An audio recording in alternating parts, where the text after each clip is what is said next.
नमस्कार, मैं डॉक्टर जयश्री कुलकर्णी। 26 जनवरी 2021 से देश के सैनिकों के सम्मान में परमवीर चक्र कथा माला का प्रारंभ किया है।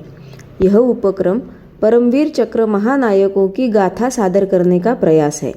आशा है इससे हमारे सभी भारतवासी रक्षक सेनाओं से परिचित हो पाएंगे और परमवीरों ने देश की सुरक्षा कैसे और किन विपरीत परिस्थितियों में की, यह करीब से जान पाएंगे। इन्हीं वीरों के कारण देश के लोग आज चैन की नींद सो पा रहे हैं। यह वीर गाथाएं नागरिकों के लिए सदैव अनुकरणीय एवं प्रेरणादायी है। राष्ट्रीय महानायकों के पराक्रम के साथ साथ उस समय के युद्ध की पार्श्वभूमि, उपलब्ध दस्तऐवज और वीरों के जीवन वृत्तांत से कुछ महत्वपूर्ण अंश क्षणचित्र के रूप में सादर करने का अधिकतम प्रयास किया है। इससे दर्शकों को इन वीरों के महान बनने के सभी कारण ठीक से विदित हो पाएंगे। स्वतंत्र भारत 26 जनवरी 1950 में पूर्ण गणतंत्र बना। इसी दिन से परमवीर चक्र श्रृंखला के पहले बैच की अधिसूचना जारी कर दी गई और इसे 15 अगस्त 1947 से प्रभावी माना गया। इस तरह जम्मू कश्मीर युद्ध के पुरस्कारों की आवश्यकता पूर्ण हो गई। परमवीर चक्र युद्ध में शौर्य के लिए भारत का श्रेष्ठतम सम्मान है। पिछले 70 वर्षों में 21 वीरों को यह गौरव प्राप्त हुआ है। यह सम्मान केवल असाधारण वीरता, साहस, शौर्य तथा बलिदान के लिए दिया जाता है।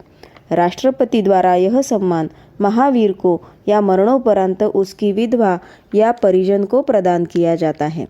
भारत के थल सेना, नौसेना और वायुसेना के अधिकारी जवान, चाहे स्त्री हो या पुरुष, इसे पाने के पात्र होते हैं। आज मैं जम्मू कश्मीर युद्ध के बड़गाम संग्राम से सर्वप्रथम परमवीर चक्र सम्मानित महावीर मेजर सोमनाथ शर्मा की वीरगाथा सादर करने जा रही हूँ। सर्वप्रथम इस युद्ध की पार्श्वभूमि देखते हैं। 3 जून 1947 में भारत के विभाजन के बाद कश्मीर उन रियासतों में से एक था जो स्वतंत्र रहना चाहते थे। जम्मू कश्मीर के महाराजा थे हरि सिंह। कश्मीर की ज़्यादातर आबादी मुस्लिम होने से पाकिस्तान को जम्मू कश्मीर पर नियंत्रण की लालसा थी। इसी हेतु से पाकिस्तान ने रियासत की दैनंदिन ज़रूरतों पर निर्बंध लगा दिए। इस पर महाराजा हरि सिंह ने दूसरे स्रोतों से सहायता लेने की चेतावनी दी। पाकिस्तान कश्मीर पर ताबा करने के लिए इतना अधीर था कि उसने उत्तरी और पश्चिमी सीमा के कबालियों के साथ भगोड़े सैनिकों को इकट्ठा किया। साथ ही पाकिस्तानी नियमित सैनिकों को छुट्टी पर दिखाकर इसी काम पर जुटा दिया और 20 अक्टूबर 1947 को पाकिस्तान ने कई ओर से जम्मू कश्मीर पर आक्रमण कर दिया। कबालियों को मुरी श्रीनगर मार्ग से भेजकर श्रीनगर को लूटने के आदेश दिए। वेतन के रूप में उन्हें लूटमार और महिलाओं के अपहरण की इजाज़त दे दी गई। ऐसी अनोखी सेना को इसी हेतु शस्त्र, अस्त्र, रसद, ईंधन, ट्रक, चिकित्सा सुविधाएं दी जा रही थी। इन्होंने मुजफ्फराबाद, डोमेल, उरी में भारी लूटमार, हिंसा, बलात्कार किए। इन इलाकों के पतन से महाराजा हरि सिंह हिल गए। उन्होंने 24 अक्टूबर को भारत सरकार से मदद की गुहार लगाई और तुरंत 26 अक्टूबर को जम्मू कश्मीर के विलय पत्र पर हस्ताक्षर कर दिए और तभी भारतीय सेनाओं को लूटते हुए कश्मीर को जल्द से जल्द बचाने का आदेश मिला। भारतीय सेना ने सबसे पहले श्रीनगर हवाई अड्डे की सुरक्षा पर लक्ष्य केंद्रित किया। 28 अक्टूबर से कबाली श्रीनगर बारामुल्ला मार्ग पर आगे बढ़ने लगे। 4 कुमाऊं बटालियन के जवान 31 अक्टूबर 1947 को घाटी में उतरने लगे। D company major Somnath Sharma की कमान में थी। यह थी बड़गाम युद्ध की मेजर सोमनाथ शर्मा की वजह से ही आज कश्मीर हमारे पास है। वे एक अनुभवी सैनिक अधिकारी थे। उन्होंने दूसरे विश्व युद्ध के दौरान भीषण आराकान अभियान में बर्मा मोर्चे पर भाग लिया था। तूफान गोलीबारी के रहते उन्होंने एक जख्मी सैनिक को अपनी पीठ पर लाकर बचाया था। इस शौर्य की नोंद की गई थी। उस समय वे कर्नल के.एस. थिमैया की कमांड में सेवारत थे, जो बाद में जाकर के चीफ ऑफ आर्मी स्टाफ रहे थे। बचपन से ही नेतृत्व गुण उनके खून में ही थे। इनके पिताजी सेना में डॉक्टर थे और मेजर जनरल के पद से निवृत्त हुए थे। प्यार से इन्हें सोमू या सोम बुलाते थे। सोमू की परवरिश बड़े ही धार्मिक वातावरण में हुई थी। बड़े होकर भी उनके जेब में श्रीमद् भगवद गीता सदैव रहती थी। उनके बड़े भाई Surendranath engineer in chief lieutenant general इस पद से, तो छोटे भाई विश्वनाथ सैन्य दल के चीफ ऑफ स्टाफ उस पद सर्वोच्च पद से निवृत्त हुए थे। दोनों बहनें और उनके पति भी सैन्य के उच्च पदों से निवृत्त हुए थे। श्रीनगर से आने वाले विभिन्न रास्तों की रक्षा के लिए 161 इन्फेंट्री ब्रिगेड की विभिन्न टुकड़ियों को भेजा गया। तभी खबर मिली कि आक्रमणकारी भिन्न भिन्न रास्तों से श्रीनगर की ओर बढ़ रहे हैं और एक समूह श्रीनगर से दक्षिण पश्चिम दिशा में 8 मील दूर बड़गाम की ओर से बढ़ रहा है।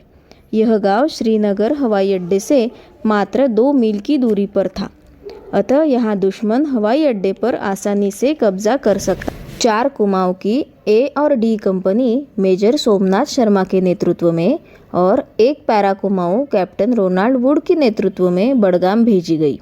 श्रीनगर जाने से पहले जिम्नास्टिक का अभ्यास करते समय उनके हाथ में फ्रैक्चर होने से हाथ पर भारी प्लास्टर चढ़ा हुआ था। हालांकि प्लास्टर कटने और फ्रैक्चर ठीक होने तक उन्हें दिल्ली में ही रहने की सलाह दी गई थी, पर उन्होंने अपनी कंपनी के साथ श्रीनगर जाने की जिद की।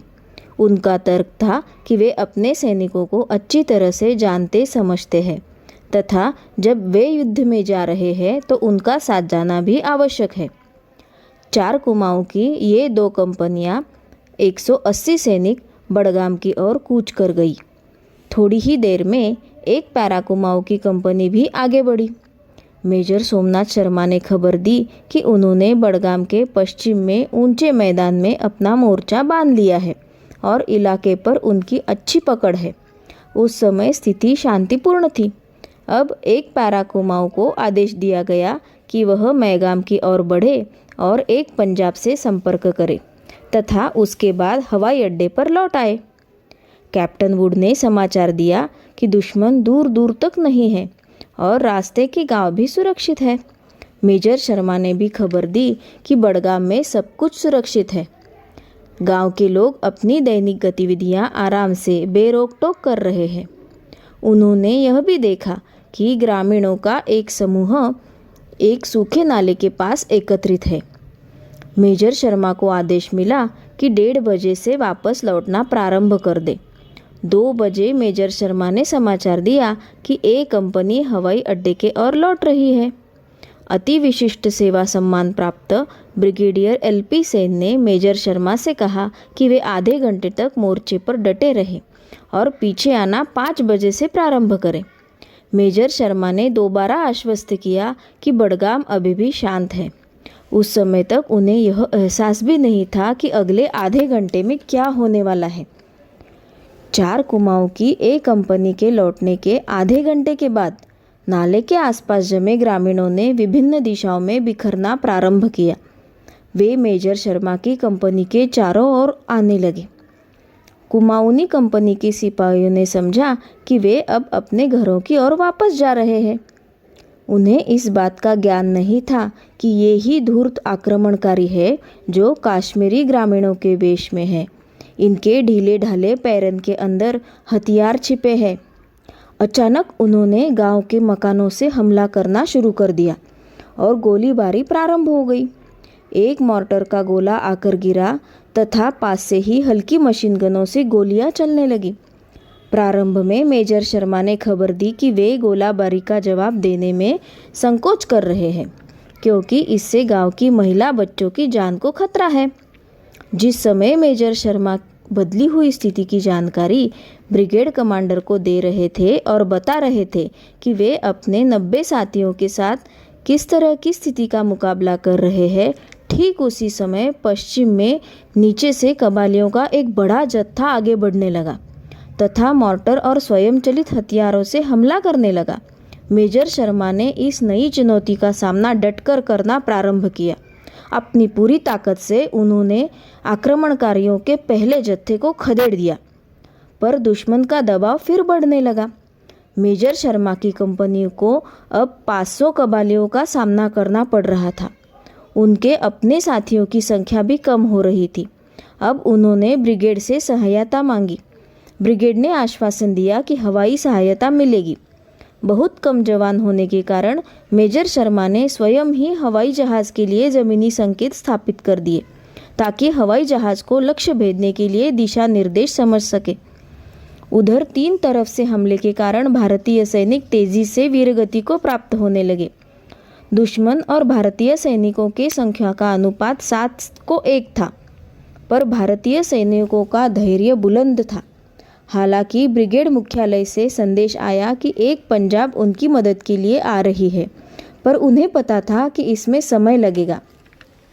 अब उन्होंने अपनी सुरक्षा की परवाह किए बिना मोर्चे पर एक ओर से दूसरी ओर जाना और अपने सैनिकों को प्रोत्साहित करना प्रारंभ कर दिया। उनके बचे कुचे जवानों ने भी दुश्मनों के लाशों के ढेर लगाने प्रारंभ कर दिए।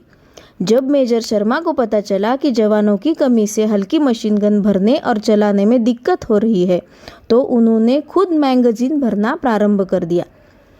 उसी समय एक मॉर्टर उनके पास आकर गिरा और वे वीरगति को प्राप्त हो गए। इस युद्ध में मेजर शर्मा के अलावा सूबेदार प्रेम सिंह मेहता के सहित 20 अन्य भारतीय सैनिक भी वीरगति को प्राप्त हो गए। 26 सैनिक बुरी तरह घायल हुए। इसके मुकाबले दुश्मनों की हानि बहुत ज़्यादा थी। जब बड़गांव पर भारतीय सेना ने दोबारा कब्जा कर दिया तो 300 कबालियों की लाशें पड़ी मिली। उनमें से मेजर शर्मा के पार्थिव की पहचान उनके जेब में रखी भगवद गीता और उनके पिस्तौल के खौल से हुई। मेजर शर्मा जब वीरगति को प्राप्त हुए तब उनकी उम्र थी महज 24 साल। अर्थात जिस उम्र में लड़के आवारागर्दी में आनंद लेते हैं, मेजर शर्मा अपने कर्तव्य पथ पर श्रेष्ठतम ऊंचाई को छू गए। मेजर शर्मा ने उच्च कोटि का शौर्य और नेतृत्व दिखाया। इसीलिए भारत सरकार ने उन्हें भारत के प्रथम परमवीर चक्र से सम्मानित किया। इत्तेफाक की बात तो ये है कि परमवीर चक्र को जिन्होंने डिज़ाइन किया था, यानी कि सावित्री जी खानोलकर, वे मेजर सोमनाथ शर्मा के भाई की मदर इन लॉ थी और परमवीर चक्र से सम्मानित होने वाला योद्धा भी उन्हीं के परिवार से था। इस पूरी शौर्य कथा में लक्ष्य आकर्षित करने वाली बात है कि 3 नवंबर 1947 को मेजर सोमनाथ शर्मा की कंपनी को कश्मीर घाटी में रक्षा करने का आदेश मिला। वे अपने लक्ष्य पर उसी दिन प्रातः पहुँचे। बड़गाम के दक्षिण में 11 बजे तक मोर्चा संभाल लिया। दुश्मन ने 500 की संख्या में और तीनों ओर से सैनिकों को मारना शुरू किया था। उन्होंने अपने सैनिकों को पूरी दिलेरी दिखाते हुए प्रेरित करते रहे। अपनी जान की परवाह किए बिना गोलीबारी के बीच हवाई जहाज़ों को निर्देशित करने का इंतज़ाम किया। दुश्मनों की बढ़त रोकी। मेजर शर्मा की कंपनी अपने मोर्चे पर डटी रही और तभी पीछे हटी जब पूरी तरह से घेर ली गई। उनके प्रेरक उदाहरण ने दुश्मन को 6 घंटे तक रोके रखा। इससे नई कुमक को मोर्चा संभालने का समय मिला। उनका नेतृत्व, शौर्य और रक्षक क्षमता इतनी थी कि वे अपने अफसर की वीरगति के बाद भी 6 घंटे तक सैनिक लड़ते रहे। उन्होंने साहस का वह उदाहरण प्रस्तुत किया जो विरले में ही दिखाई देता है। ब्रिगेड के मुख्यालय में उन्होंने अपनी मृत्यु से कुछ मिनट पूर्व जो अंतिम संदेश भेजा था, उसमें उन्होंने कहा था कि दुश्मन हमसे मात्र 50 गज दूर है। हमारी संख्या उनके मुकाबले बहुत कम है। हमारे ऊपर भीषण गोलीबारी हो रही है, पर हम 1 इंच भी पीछे नहीं हटेंगे। हम तब तक लड़ेंगे जब तक हमारा अंतिम जवान जिंदा रहेगा और हमारी बंदूक में अंतिम गोली शेष बचेगी। मेजर शर्मा की टुकड़ी ने पाकिस्तान को यह एहसास दिलाया कि भारत के वीर योद्धाओं के सामने उनकी कोई हैसियत नहीं। वो चाहे कितनी भी कोशिश करे, भारत के वीर जवानों के रहते भारत का बाल भी बांका नहीं कर सकते। हमारा कर्तव्य है कि इन वीरों के बलिदान की गाथा सुनकर इनके बलिदान का सदैव सम्मान करें। इनके प्राणों की आहुति के ऋण से हम कभी भी मुक्त नहीं हो सकते।